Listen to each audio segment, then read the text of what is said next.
Alright, so I have to confess something right out of the gate. I needed a little bit of a break from bad comics after doing the first 4 issues of America Chavez. I needed it so badly. But I also realized that what a lot of people really like about me doing bad comics isn't necessarily the schadenfreude of me torturing myself, but more or less because, my wit comes out a lot more when I'm reading something bad, whereas when I'm reading something good, you'll see my analytical side. And though I like being analytical, I like breaking things down, I can also do that with a bad comic as well and still be witty, thus the ha-has come along more often. So, back to the bad comics. So, what I'm going to do, since Champions is one of the 2 comics that everybody's been asking me to tear apart, is about 12 issues in. Over the next few videos, as I tear this comic to pieces, I'm going to be going by arcs, not by single issues. So I'm going to go first 3 issues on this one, then the next arc, then the next arc. I feel like it's a good way to catch up and sort of hit the broad strokes of these characters. So let me say this right out of the gate. This is written by Mark Waid. Mark freaking Waid. Kingdom Come Mark Waid. Same guy who wrote the amazing Tower of Babel story for the Justice League. Same guy who wrote Legion of Superheroes. Irredeemable. Had a great run on Captain America with Operation Rebirth. He had a great Fantastic Four run. This is a guy who really is one of the all-time greats. And, wow. Just this comic, man. I'm convinced, and I was in a chat with Aiden Paladin, Diversity in Comics, and Captain Cummings, and Mim Headroom for the Honey Badgers about a day or 2 before this video will probably go live, and we were discussing Mark Waid, and the whole thing about him not giving a fuck seems to be the general consensus. This guy he's already done some of the greatest work that you're ever going to see in comics. He has nothing left to prove. He's just going to do what he feels like he should do, just to get the job done, just to get a paycheck. Because I guess royalties from Kingdom Come can only come in for so long. So as you can see by the cover here, this is basically the diversity initiative of characters. You have Black Spider-Man, Asian Hulk, Muslim Miss Marvel, Hispanic Nova, Female Vision, and then young white Cyclops. So, basically, you could call this Champions, or you could call this Young Shitheads. Either one works. Oddly enough, though, I'm genuinely shocked that they chose Humberto Ramos as the artist, because his work can really be hit or miss. His work on Daniel Way's Venom run really was just kind of okay, and near the end of it was kind of trash. But at the beginning of it was actually pretty good. And here, I'm not going to lie, he's actually putting in good work. So you're not really going to see me complain about the art in this at all. Because I think he's got a good comic book style. I think if you're going to write a book about a bunch of young superheroes in Marvel, because this is basically trying to answer the Teen Titans, then Humberto Ramos is not a bad pick. But let's go ahead and get into just kind of the basics of this comic here. And I'm sorry if you hear me clicking my mouse. But basically, the plot is that Miss Marvel, from the school of Allahu Snack Bar, has quit the Avengers. Not that she ever really deserved a place on that team in the first place, because of collateral damage from a fight with the Wrecking Crew. That a railway got screwed up and they have no way to fix it. Which, Falcon, of course, makes the point, we have no engineers on the team. How are we going to fix this? We don't know how to fix this. We know how to stop bad guys. That's what we do. That's what heroes do. And we're going to keep that in mind. The idea that, this damage to public property is such a big deal here. But she, of course, goes on this whole thing, oh, it could damage livelihoods, blah, blah, blah. Like she's never heard of an insurance policy. Which, oddly enough, I don't know if anybody's ever read The Hood. It's actually mentioned in there that there is superhero damage insurance in Marvel New York. I find that hilarious. So she quits the Avengers, blah, blah, blah. And there's this whole thing about texting where she's getting in touch with Nova and Miles Morales. You know, Mexican Nova, Black Spider-Man. And they meet at a place, and they think she's trying to get them back into the Avengers. The opposite happens. She's like, no, but we should still work together, the three of us, and blah, blah, blah. Of course, this takes us over to the Hulk when Miles Morales says he knows another guy who might be interested. So, Amadeus Cho, Asian Hulk, Inferior Hulk. In fact, I think that's what I'm going to call him from here on in, is the Inferior Hulk. Because, to my recollection, he's not as strong as Bruce Banner Hulk is. He's not as smart either. So, that's interesting. So, he's the Inferior Hulk. And Inferior Hulk is trying to save some people in a collapsed coal mine. And not really doing the best job of it, because it looks like he could end up making the whole thing cave in. So, Nova and Spider-Man come in and are trying to help, and they, of course, rescue the miners and blah, blah, blah. I know I'm just kind of blahing my way through this, but they're just sort of hitting, like, the base steps of a team story. You know, they're getting together, they're talking, they're saving the people, so on and so forth. You know, it's what you'd expect. You know, they do this quick thing where they think that they killed the Hulk for 5 seconds, in which case, good luck trapping any Hulk under a mountain. Just, even Joe Fix-It. Like, it's not gonna happen. So anyway, they're going around doing the recruiting run here in the first issue. So after coming out of their taco truck, meat wagon thingamabob, that is apparently Amadeus Cho's ride, and everyone's enjoying tacos because, well, why wouldn't you? Who doesn't love tacos? You have to be crazy not to love tacos, in my opinion. They go to Vision's house. And, of course, it's awkward because... Awkward? I don't know. I mean, some of these people have known Vision for a while. Why would it be awkward to talk to the Vision? I don't get the joke. But anyway. So, they go and they talk to Viv Vision. So, for those of you who aren't playing the home game, Viv Vision is the Vision's daughter. And that's really about it. Same power set, the whole 9 yards. She's just an awkward robot teenager. And basically what we learn is that she's their connection to the internet to inform them of any issues that are going on. And she has located a human trafficking ring. And as is expected, everyone is horrified by this because they're still human beings. They go to find them and they take their time and they wreck shop. Like, that's really all that there is to say. It's your standard supervillain takedown. Mark Waid, of course, you know, can write these sequences still. The dialogue is a bunch of kids being superheroes. But here's the thing. And this is kind of like my first issue with this book in general, is that this book has one problem that I think Marvel in general is having these days, is it's trying to appeal to the youth. And I use air quotes there. The youth. I mean, there's smartphones everywhere. They're all talking like millennials and so on and so forth. And it's really just cringeworthy. It's like, just write them as heroes. Like, why do we need all of the nonsense? And then, of course, Miss Marvel gives everyone a dressing down of why they don't kill, which oddly enough comes off as a very sincere bit about, you know, being a hero, why you don't kill, why you don't go that far. And it's actually like a little flash of the classic Mark Waid. You know, it's a good speech from a character that I despise. And it's kind of interesting to see. And then the next page ruins it, because it goes to Twitter, and they're a hashtag now.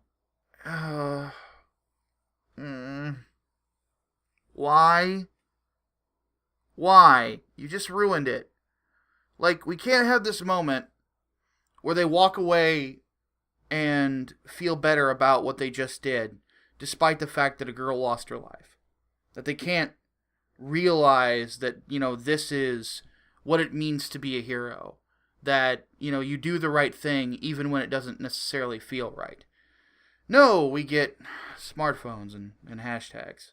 If I owned a gun, I would be, thinking about eating the barrel right now.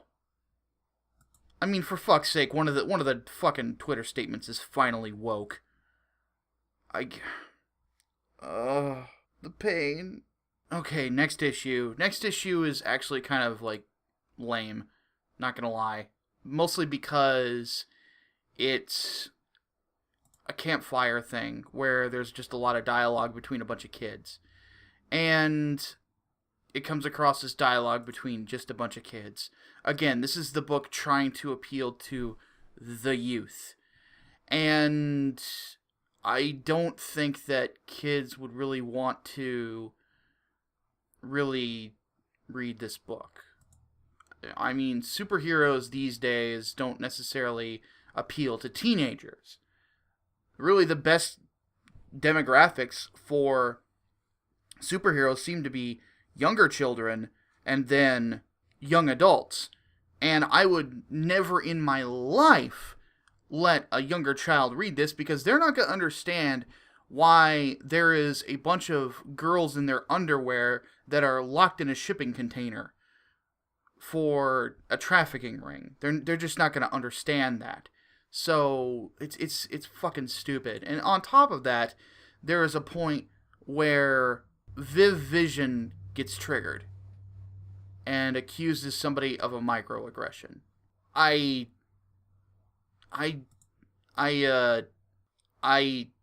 my god. Anyway, Cyclops shows up, and that's basically the long and short of it, is that Cyclops comes in, says he's trying to find new partners, and yada yada yada, and they decide to bring him in, and it's the standard superhero thing. There's not really a whole lot special to this. The only thing is that it ends with Hulk making out with Vision. Whoopee fucking do. Yeah, I just summarized that entire comic, I think, in less than 3 minutes, because that's really all there is to it. It's just there. Issue number 2 just fucking exists. Ugh. Anyway, third issue. So, this one starts a little heavier. You have books written in Arabic covered in blood. Pretty heavy, right? And it turns out the kiss was nothing. Viv Vision suggests that she might try kissing a woman at some point. Yeah, this is stupid. Anyway, Hulk's hurt, and I don't know why he wants to fuck a robot. I guess, him and the Scarlet Witch have similar tastes. But anyway, the whole thing is that they're looking for another thing to solve, another problem to fix. And they're arguing about leadership, and God, this book is just kind of by the numbers at points.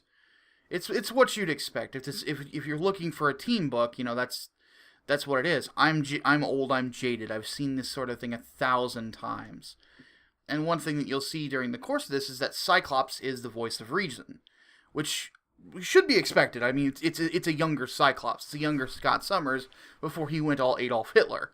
One thing that he says is they're looking to head to the Middle East to basically save some women who just want an education, which, oddly enough, I'm genuinely surprised that this book got published in current year, because I thought that the Muslims were all just, you go to the whole Edward Said and Orientalism thing, the Muslims are all just oppressed. No, they're actually looking to liberate normal Muslim women from jihadists so that they can learn. I'm sort of thinking that this fits into the whole Mark Waid gives no fucks sort of thing, because I don't think that Miss Marvel's writer would do this kind of a story. I find that really interesting. I'm wondering if he caught some shit for this. Genuinely curious, because and let me say this, I'm gonna take a break from the story and just say this about this book in general. This book could be good. It could be good. If Mark Waid just dropped the pretentious BS of trying to appeal to millennials and just told a straight young superhero story a la Marv Wolfman with Teen Titans, this could be a really good book. It really could. Just in concept, because the concept is not bad. A bunch of young heroes not working with adults, trying to become, themselves, and you see them grow and mature. The problem is about, appealing to millennials is that millennials aren't maturing in a lot of ways until reality hits them right in the fucking face. Myself included, I am a millennial. I'm an older millennial, but I'm a millennial nonetheless. The thing about millennials is that when we're hit with reality, we didn't take it nearly as well as other generations did. We sort of were very resistant, which is why in the political spectrum, you saw so many people lashing onto Bernie Sanders, because he's basically promising you this world of kittens and rainbows and free healthcare, and you never have to really work, and blah, blah, blah, and the money's just going to come from the rich people. It's sort of that thought process that appeals to millennials because we weren't properly prepared for reality for whatever reason. Maybe it was bad parents, maybe because we just didn't listen. I don't know. There could be a myriad of reasons, but the fact of the matter is that millennials are the single most self-centered generation that has ever existed. And because of that, we don't make good heroes. We don't. We make better villains. Because villains are selfish. Villains are self-centered. Villains are egotistical. We're the generation that came up with participation trophies that said that everybody's special. I'm sorry. Some people are more special than others. Some people are considerably more special than I am. Some people are less. It's true of every single human being on Earth. With that said, this could be a good story if Mark Waid would just write it as a straight hero story. If you try to appeal to the millennial generation too much, you end up sacrificing characterization, you end up sacrificing long-term conflict, because there is no ability whatsoever for the character to learn because they are so self-centered and so egotistical. That's the problem that we ran into with Marvel's America, which is, something that has a lot of other problems as well, but that's the problem that we're running into here. With a bad story, it makes it even worse. With a story that has potential, it takes that potential and cuts the legs out from under it. Anyway, let's go ahead and move on. So the basic thing is that they find these girls who are being oppressed by these jihadists, and long story short, of course, this is a super powered group taking on a bunch of normal dudes with AK-47s, so the fights don't last very long. But it comes to this discussion between themselves and the girls where they basically want to take a stand. They realize that if they run, these jihadists are going to go after the families. If they stay, they will get killed though, so they have to think of another idea. So they come up with option C. The downside about this, real quick, and somebody pointed this out to me, and they didn't give me all the context, so now that I have the context, I can really say something about this. She actually makes the heroes look like chumps, to be frank. Like, she has more ideas on what to do in this situation than the heroes do. I'm not a fan, personally. I think that really makes your characters look like morons, to be frank. I understand that you want to portray these women as strong and such, but why can't you make it seem like they're not relying on somebody who's going to appear in this one issue for any good ideas? I'm not a fan of that idea. It's not terrible, it's just, I think it's a bad call. But as it stands, the jihadists attack, and how they do this is that they use the girls who are shedding their hijabs and showing their hair. Again, not something I would expect from a comic in current year. Using themselves as bait. And then, of course, the champions pull out the jihadists from underground and then take them out without the crowd noticing that a bunch of superheroes took them out. At least up until the point where some people get past the man-made earthquake. In which case, it comes to a point where, a couple of them get seen. And they're continuously hyping up this girl that's going to be, again, in this one issue. I think it's a waste of time, but that's just me. So anyway, mission successful. For some reason, the girls put the hijabs back on. Okay? So I guess it's just about learning, not about, actual liberation. But anyway, they paint C's on it to say, we're all part of the same team now, and yada yada yada, and they take off. And of course, they go back to the argument over the leader, and cringy, childish bullshit.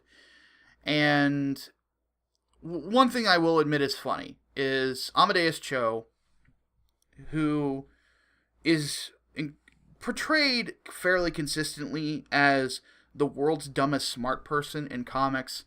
He says the following, and I actually thought that this was pretty good writing, is Cho gets mad at Cyclops and goes, you got pulled from years in the past, you led the X-Men for about 5 minutes, who'd you take them up against, big man? And he says the Vanisher, the Blob, Eunice, Magneto, and the Submariner. Yeah, I'd say that makes him considerably more qualified. Because I think that this is supposed to be the Cyclops from what? Around the beginning of the Jim Lee, Chris Claremont run? So yeah, he's super experienced as a hero, even as a teenager. And of course, Cho isn't a big fan of that. So, but I thought that, I actually admit that made me genuinely laugh. And then they get hit with a missile. Okay, so first arc of Champions is a middle-of-the-road comic. And why is this a middle-of-the-road comic? Why does this frustrate me so much? Because a comic written by Mark Waid about these young heroes, a writer who could take these heroes and make them even more unique than they already are in some ways, is wasted on the idea of trying to appeal to an age group that doesn't read comics or doesn't really find any interest in this book. Because here's the thing. Let's say that I pitch this to somebody who's not reading comic books right now. Hey, it's a comic book with Spider-Man, the Hulk, Miss Marvel, Cyclops, the Vision, and Nova. Well, they're going to ask me who Nova is, so I'll have to explain that. But then they're going to ask me, well, is it Peter Parker, are it the ones from the movies? I'm going to have to say, no. It's Black Spider-Man, Asian Hulk, Muslim Miss Marvel, Teenage Cyclops, and Mexican Nova. And they're going to go, what? I'm going to go, yeah. And they're all millennials.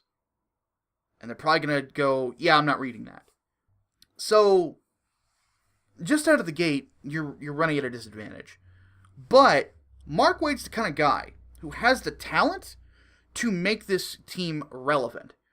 But when you start degenerating into hashtags, when you start degenerating into pointless team drama, when you start degenerating into lol teenagers and things like that, you really find yourself in a situation where you're hampering yourself. You're giving yourself a handicap as a writer. Because this could be neat. This could be an interesting way to build these characters up and give them some development. Because you think of the first two things that they go up against. First thing they go up against is a child trafficking ring. Sex trafficking, for God's sake. Second thing they go up against is fucking jihadists. These are mature ideas. These are much more mature situations for a bunch of teenagers to take on. And yet it kind of goes into teen power. And that way of looking at it. And it's kind of depressing. I expect more from this. I want more from this. I had better receive more from this. Why do I have the feeling I'm going to be continuously disappointed? Oh well. Might as well forge ahead onto the Unstoppable Wasp. Fuck. My name is Micah Curtis. I'll see you next time. Deus Volt.